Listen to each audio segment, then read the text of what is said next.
Et nous voilà de retour à notre magazine de télévision. Si vous venez de vous joindre à nous, je vous dis encore une fois merci, bonjour. J'espère que ça va très bien pour l'année 2019. On en profite encore une fois pour vous souhaiter la santé, le succès, l'amour, tout ce que vous désirez.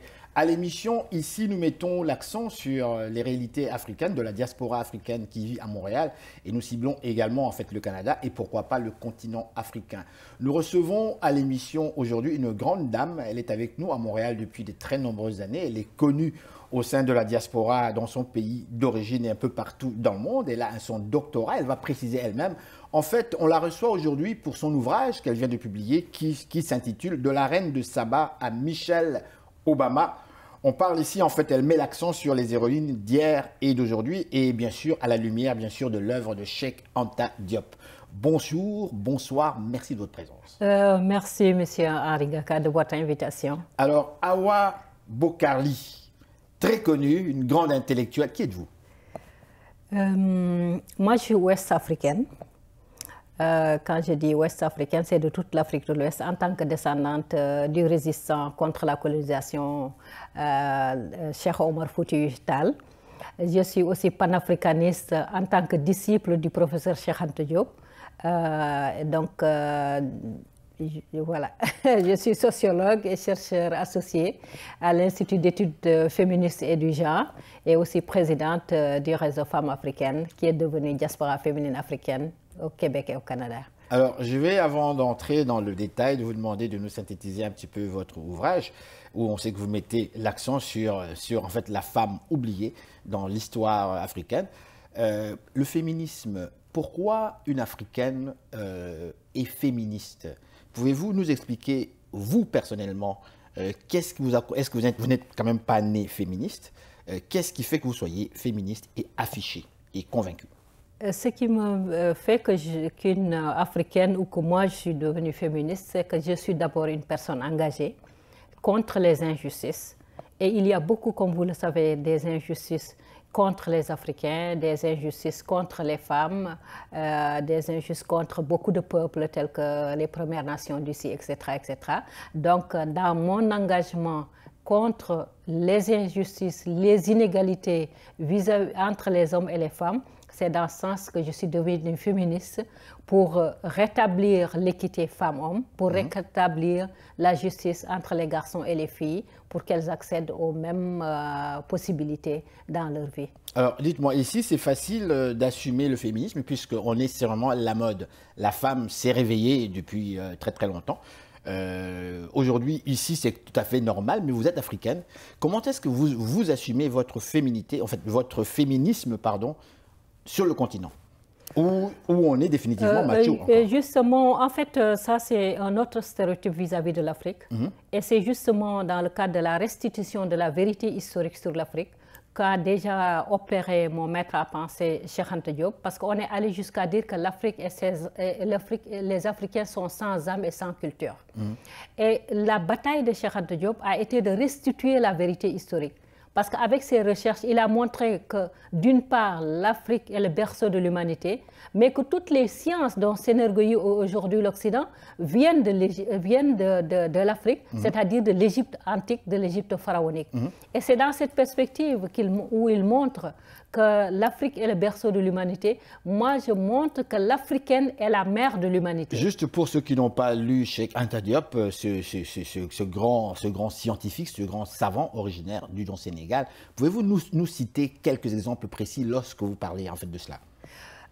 Cheikh Anta Diop a été assez battu durant toute sa vie contre ce qu'il a appelé la falsification de l'histoire africaine. De dire, comme vous le savez, M. Ngaka, que les ancêtres des Africains sont des Gaulois. Quand il a creusé, il a dit non. Il a bousculé quasiment les fondements de la connaissance telle qu'elle était établie dans les académies occidentales.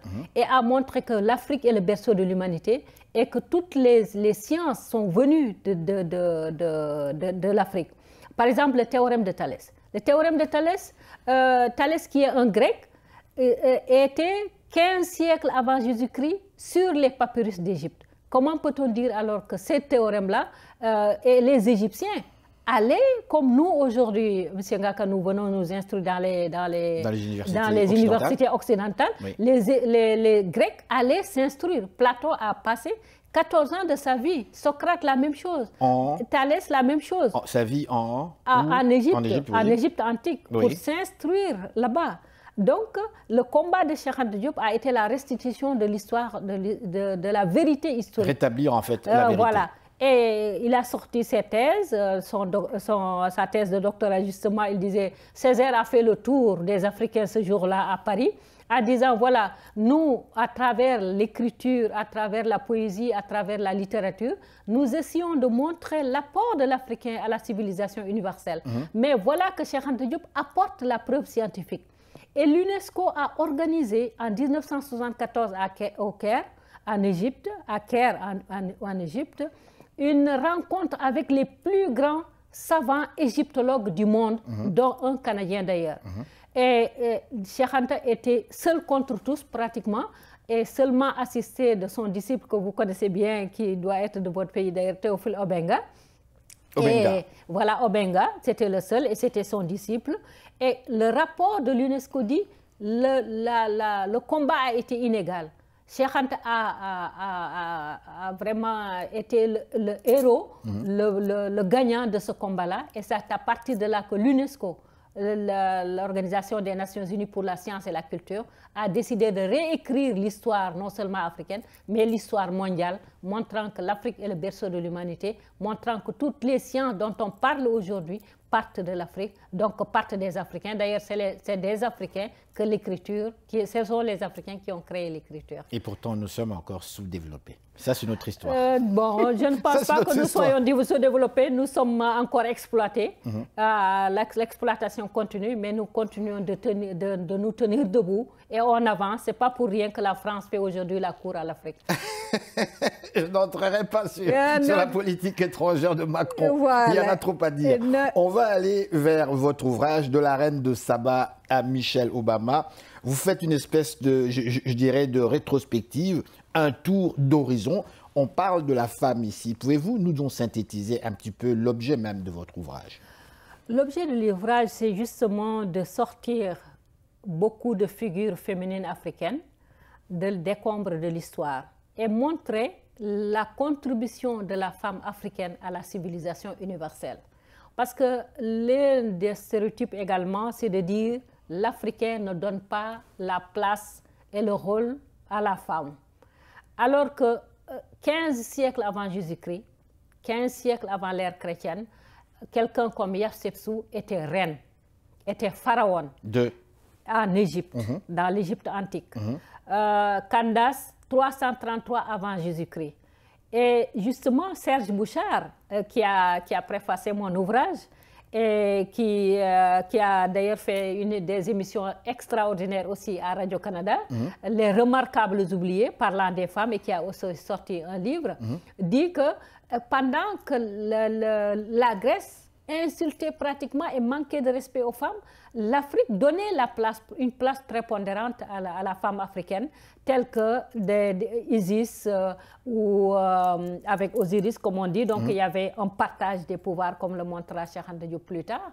Et il y avait Hatshepsut, la reine pharaon pratiquement, et la reine de Saba, dont Marik Alter, parce que beaucoup de monde connaissent la reine de Saba, mais peu savent que c'est une femme africaine.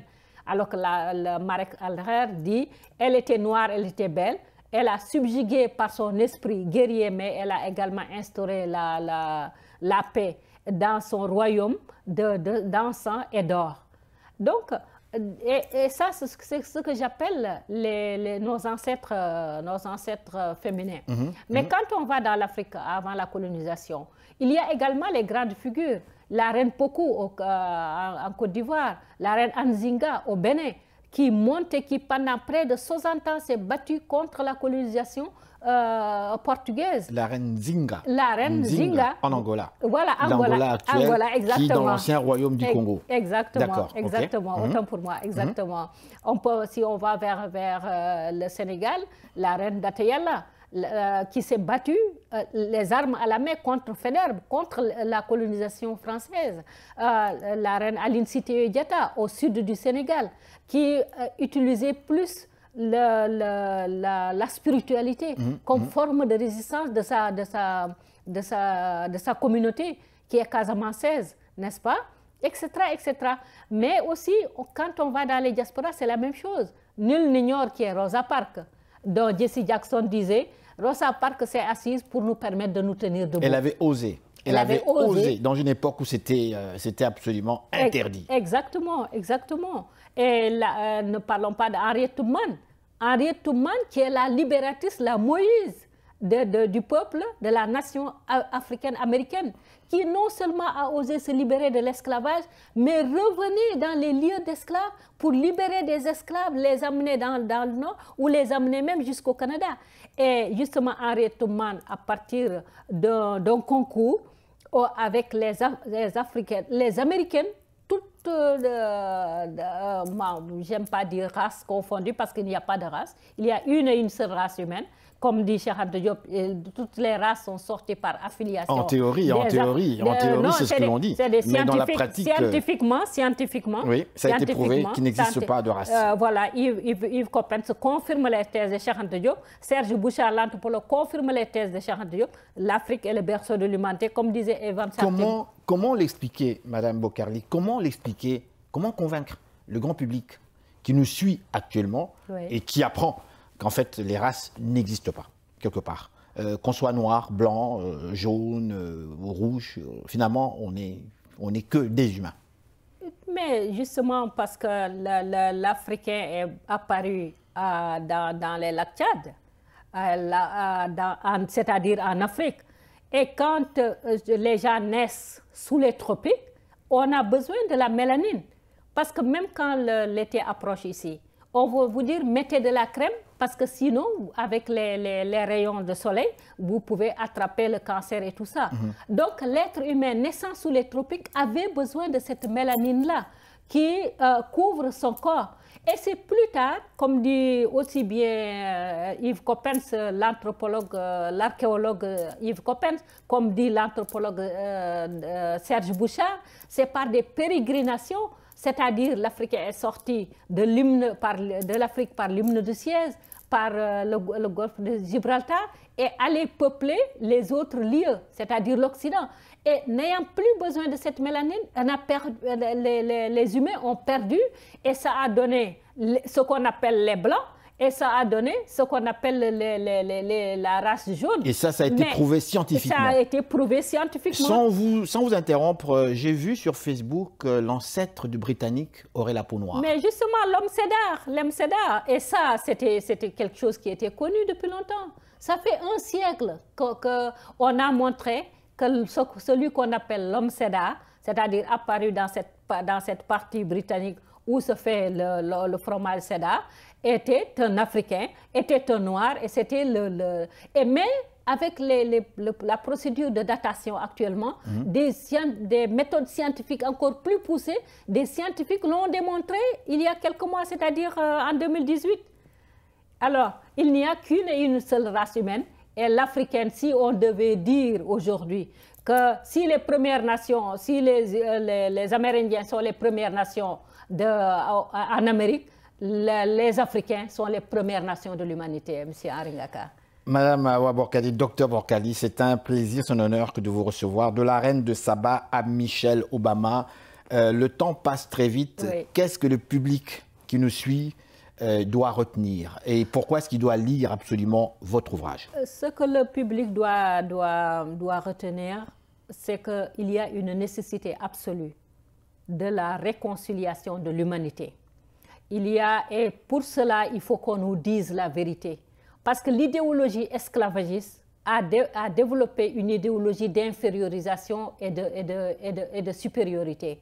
Alors que nous sommes tous les mêmes, placés dans les mêmes conditions, nous arrivons au même résultat, à être comme Cheikh Diarra, de la NASA aux États-Unis, à être président de la République comme Obama. D'ailleurs, je crois que le fait que, comme dit d'ailleurs Serge Bouchard, une femme africaine deviennent maîtresses de la Maison Blanche, c'est déjà l'échec de l'esclavage, c'est déjà l'échec. Et nous avons aujourd'hui, que ce que je dis, M. Haringata, c'est que si le XVIIIe siècle avait été le siècle des Lumières, le XXIe siècle devait être le siècle des splendeurs. Parce qu'il y a des communications, les gens se connaissent. Donc, vivons de ces richesses-là, vivons de ces beautés-là, entre humains, sans considération de ceci et de cela. Parce que quand moi, j'ai aujourd'hui un accident, mon sang serait plus compatible avec votre technicien blanc qu'avec vous, africains. Donc la biologie, l'archéologie,